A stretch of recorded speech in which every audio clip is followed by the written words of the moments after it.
Hello there, people of the internet. So I had a random memory flashback earlier, and I remembered a video that I was watching done by InRange TV in which Carl had talked about whether or not he would go into an SHTF situation with an AR or an AK. And honestly, I thought that was a pretty interesting topic. So I figured to myself, hey, let's go ahead and make a video and discuss it. Now, I'm going to go ahead and say, heated topic, I know, go ahead and just go down in the comments down below, and whatever it is that you want to use in your situation, by all means, you go ahead and you use that. But let's go ahead and talk about pros and cons behind each platform, because each platform is different. YouTube reviewer, these are semi-automatics, not full auto.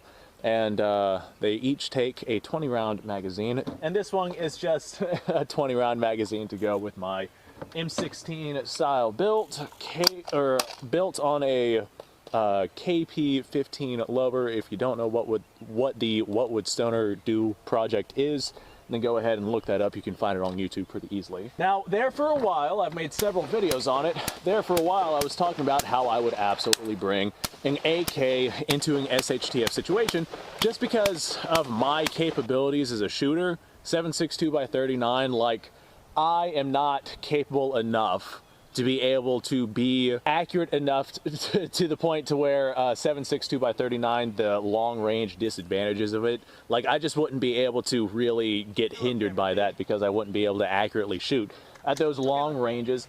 Anyway, so that's kind of a double-edged sword for me, because 5.56, although it is capable out at further distances than 7.62x39, I still would not be able to shoot at those distances anyway. So whenever I was thinking as to which I would go to, I was thinking for my own personal preference. And 7.62x39 just, it's a bigger bullet. It packs more damage whenever it makes impact downrange than 5.56 does. So since I have these restrictions of not being able to shoot long range anyway, I went with the 7.62x39 in that regard, just because 7.62x39, like I said, I can't shoot out at distance anyway, so I may as well be able to shoot with more power. Well, for a long time, that was my go-to rifle, but I ended up really exploring and enjoying 223 5.56 from the AR platform, and I discovered just how much lighter weight it is and how much smaller the ammunition is. Like, for example, in my SHTF corner, my little go corner, this is the situation and we have to leave right now corner, I have two boxes of 7.62x39. They're 30 caliber ammo cans. And I have a bunch of 7.62x39 in those, but I was able to get basically the same amount of ammunition inside of one box, one 30 caliber box, ammunition box of the same size. I was able to get about twice the amount of ammunition of 5.56 into that same sized box. So yeah, you can get yourself just, in terms of the amount of space that the ammunition takes up, you could get yourself a lot more 5.56 than you can 7.62x39 in the same space. And not only that, if you're carrying the same amount of ammunition, like let's say you're carrying 260 rounds of ammunition on whatever carrier it is that you're using, if you're carrying 5.56, it's going to be substantially lighter weight than if you're carrying 7.62x39. So the lightweight nature of the 5.56 absolutely has an advantage, and whenever I was talking about using 7.62x39 for a good long while, well, 2021, about middle of the year, I ended up having a stroke, lost a lot of weight, lost a lot of my capabilities, and whenever I was out here and it's, the Florida heat, and it's freaking 100 degrees out here in the summer. What is that? There's something alive on the tree here. I'll just let that thing hang out right there and hope it doesn't come towards me. But whenever it's 100 degrees outside and it's humid and you're sweating and everything is exhausting, and like, just carrying my AK from the house to out here was a chore. And I was like, God, maybe I used to be able to do it, but now I just can't. So I did move to a 5.56 223 platform, and I got there's a ton of different setups that you can get your hands on in order to rock a 5.56 223 platform. Tons of carriers, tons of pouches, tons of accessories, tons of absolutely everything for the AR platform. So the AR platform is what I went with now. But that being said, I will acknowledge that in all honesty, I would bring both. Like, if something was going down and I had to get the hell out of Dodge, people always think, would I grab this or would I grab this? Now, I'm grabbing both of these motherfuckers. If I end up in a situation where I have to leave, I'm grabbing the 223-556 and my 7.62x39 AK. Like, I'm just one in each hand, toss them in the car, get out of Dodge. So I'd be bringing both. Now, the 223-556, this would be the optimal platform if whatever it is you were dealing with wasn't a long-term thing. Like, if you were just dealing with, I don't know, your mother-in-law coming to town and you had to leave the house and you had to leave now, and she'd be gone in like a week or two, then, hey, this right here would be a good rifle to have. If you were going to go stay in your cabin in the woods for the next, 2 weeks, and that was just where you're going to be holed up, this would be a good little rifle to have, especially if you have the supplies to maintain it. The AR platform is notorious for needing to stay clean because the tolerances in it are so tight. It does help keep dirt and whatnot out of it, but the fouling and whatnot from shooting it does mean that you have to clean the rifle. If you have the means to do so, by all means, you go ahead, and if you want to rock the AR platform, you rock the AR platform. But these need to be cleaned, and they like to run wet. You don't want to run these dry because they're just significantly less reliable. So if you have the ability to maintain these, fantastic rifles, very lightweight, etc., etc. But in the event that things get a little more serious, and we are going out into the field in an SHTF situation, and lo and behold, we're going to be out there like indefinitely, permanently, that is when I would bring the AK platform, because this, although it does not as good of a job at keeping out dirt, funk, debris, and whatnot, which can cause the system to fail, this system is very, very, very good at lasting a very, very long time without maintenance. If this thing stops functioning properly, you literally just smash it against a tree and like bust open that charging handle, or you kick it open. If it like rusts and seizes, you just throw it in a fire. I mean, like, there's a ton of things that you can do to get your AK running properly again. And these right here will basically, like I said, run indefinitely, as long as you don't have one with a cast trunnion in it that wears out very quickly over time. Cough, cough, enter ordnance. So it depends on the situation. That is what I'm going to say. If I have the logistics to maintain the rifle, I would bring the AR. And with the stockpiles of stuff that I have, I feel like I would bring the AR anyway, because I have a good supply to be able to last long enough for me to handle whatever it is that we're looking to handle. Even if a World War III situation pops up, I can still maintain the AR platform well enough to keep it running, I feel like, just because I have the supplies to do so. But, oh, there's a big but, big caveat. Let's say United States, I don't know, complete worst case scenario, goes down. Government's gone, nuclear apocalypse, just everything is in absolute shambles, and the guy with the biggest gun rules the land, and you are getting no resupply whatsoever. AK would be the way to go, just because I don't need to maintain that in the field. I mean, you can maintain them in the field, but man, anyone who's ever owned an AK knows that you can shove literally thousands and thousands of rounds through one of these bastards without needing to clean it out, without needing to scrub it. Like, that's just the way the system is designed. It's designed for a severe lack of maintenance, unlike the AR with its extremely tight tolerances. If you want it to run reliably 100% of the time, you gotta maintain it. The AK does make a whole lot of sense, and I was leaning towards it for a very long time. If I had to pick one, I would pick the AR platform, just because of its extreme lightweight ammunition and its capabilities of just what I'm able to do. There's no way I'll be able to take the advantages of the maximum range of your 223-556. So the maximum range ideology just does not matter to me. The platforms themselves, typically, unless you're rocking a retro rifle, your AR platform is going to have a Picatinny rail on the top of the receiver, which is a very good, stable mounting platform for any kind of optic, versus your AK, which is going to have like some kind of side mounting option here on the side of the receiver, and you need a secondary piece to be able to mount some sort of optic on your AK. 7.62 by 39 definitely recoils a lot harder than a 223-556, so the 223-556 would give you faster follow-up shots. My opinion, not really that big of a deal, especially if you throw yourself a rubber butt pad on your AK. Like this right here greatly reduces the felt recoil with these rifles. The AR, the bolt carrier group and firing mechanisms inside of this thing actually slide backwards in a straight path into the shooter's shoulder. Whenever you are firing a firearm and you're firing it rapidly, let me give you an example here. Here's my M1 Grand. If the mechanisms of the rifle are above the shooter's shoulder and they're, sliding back and forth, smacking up against the back of the receiver and whatnot, that's going to cause the rifle to climb every time you fire the rifle and they go back, smack the receiver.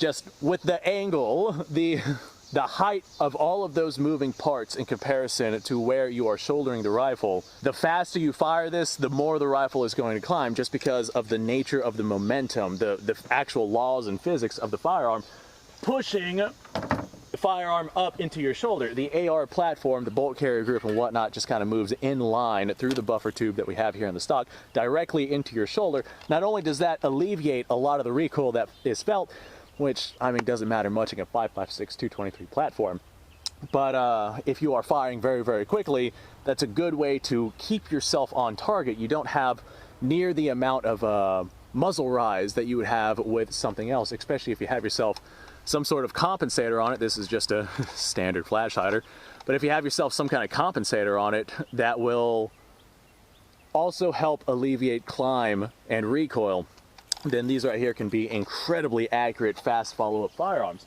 Whereas your AK47, the bolt carrier group, is moving quite a deals above where you would shoulder the rifle. As a result, these do tend to climb more, especially since they already have more recoil than the 223-556 if you're running an AK platform in 7.62 by 39. If you want to run an AK platform in 5.56 223, I would personally say that right there would absolutely be the way to go if you get yourself a good one, especially if you get yourself an AK that takes AR mags, because those are absolutely everywhere like that, or just a piston driven AR, so you have essentially the best of both worlds there. But you still have the issue with the bolt carrier group and whatnot being like that whole mass of stuff being significantly above the point, the axis pivoting point of where you are shouldering the rifle. And as a result, as you fire that, especially if you're firing very quickly, it will start to rise, just because as that goes back, it is smacking a point on the gun that is higher than the point on your shoulder. Now, if you had yourself a compensator on an AK, I just have, yet again, another standard flash hider here. If you had yourself a compensator on your AK to kind of alleviate that muzzle climb, it wouldn't be that big of a deal. Not only that, but, unless you're firing one of these in full auto, if you have any firearms experience whatsoever, you can pretty much deal with the muzzle climb on an intermediate caliber cartridge. Now, if you're rocking something that fires like a 308 or 30-06 or something like that, you might have some trouble holding that onto target, but 7.62 by 39 and 223-556 already don't have that much recoil behind them, so you should be able to handle it. Now, that being said, let's see how well I can handle it. I actually have my steel silhouette out there, and I have partial magazines, very partial, 5 or 6 rounds in these. Let's go ahead and just send a couple rounds down at our steel silhouette there and see how fast I can make follow-up shots. All right, that was actually pretty damn good. I did better than I was expecting. Grab our AK here. I'm expecting my follow-up shots to not be as good with the AK, not only because of the increased recoil and increased muzzle climb, but the sights on this thing, I am blind, and having the ghost ring aperture sight on the AR platform right next to my eye really helps with my aiming and consistency, versus this leaf sight, which is just like a little U-notch, V-notch sight, which is, 10 inches away from my face. So it does blur a little bit, and it makes me less accurate with the AK platform. All right, let's send some lead here. I still got this follow-up shots pretty damn impressively down there. All right, out of ammo in this thing. Definitely significantly more recoil, but I feel like the speed in which I was able to get those follow-up shots and make accurate hits on target, I feel like the speed was minimal. The speed difference was minimal. Definitely faster with the AR, and I feel like I could shoot that longer than the AK, because the AK does pack a little bit more wallop on me, and I would get tired faster firing the AK just because of how much more impact I have on my body. AR, I feel like I could just be out here and shoot this thing all day long, but the AK would last longer without maintenance. Like, there's just a lot of trade-offs with these things. And ultimately, you yourself have to decide what it is that you're gonna want. If you wanna go out with an M1 carbine, and this is what you want to use, then hey, go out and use yourself an M1 carbine. Or if you think the greatest battle implementation is the way to go, and you wanna go out with a 30-06 M1 Garand or Garand, go out with a 30-06 M1 Garand or Garand, however it is you feel like pronouncing that. Or hey, if all you have is Granddad's hunting rifle and you got yourself a 270 and this is what you want to use, then hey, you go ahead and you do you. And if that's what you want to use, I would not recommend it. But if that's what you want to use, then hey, that's what you want to use. Giving my opinion, I would personally bring both. Like, if I had the chance to, I would grab both of these and I would grab my freaking bricks of ammunition, toss them in my car, and grab my bags full of supplies, toss them in the car, and I would get the hell out of Dodge. That's exactly what I would do. I got a bag of food, bag of medical, and a bag of building supplies, so I can build whatever it is that I need to build out there. So, thanks for watching, folks. Like I said, ultimately you're gonna have to decide for yourself. I would bring both. If I had to pick one, just depending on the situation, if it was something that I was not expecting to last forever, I would probably bring the AR. If it was something that I was genuinely thinking was going to be indefinite, something that I was like, all right, I'm gonna go live in the woods literally for the rest of my life, I would bring the AK. If I could only bring one, it makes most sense for my capabilities as a shooter. 7.62 by 39, powerful little round. You can get pretty good follow-up shots with it, although it is a lot heavier than 5.56, and it doesn't quite have the ballistic capabilities of touching out to a distance like 5.56 can. My capabilities as a shooter, like I said, just restrict me to the point to where 7.62 by 39 would absolutely do fine. So this is my opinion. This is my setup. This is what I would do. I'm sure that yours is probably going to differ. Let me know what your thoughts are down below. Subscribe to the channel, like the video. Description down below has a link to all sorts of stuff. Go check that out. And besides that, stay tuned for our next video, because the next one is going to be a really good time. You guys go off, have yourself a fantastic day. And I have more ammunition out here. I'm probably gonna just start doing some range running. Actually, I have a really good video idea. I'm gonna go do that instead. Range running then video. Yeah, I'm gonna warm up. You guys go off, have a fantastic day.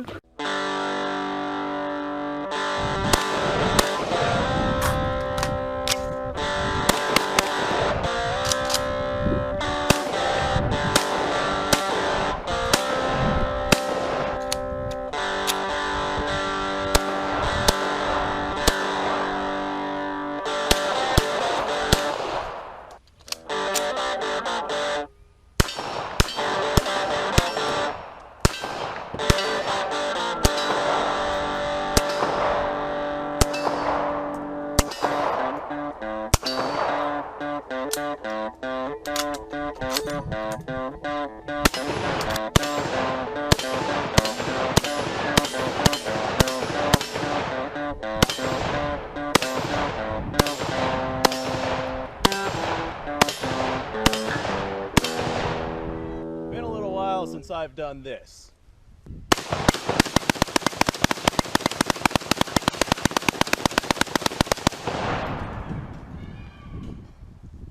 Bonnie and Clyde be damned.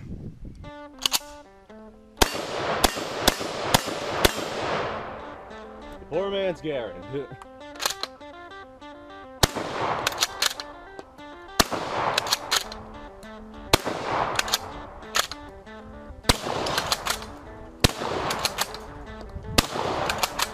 It's a shame that bolt-action shotguns aren't more mainstream.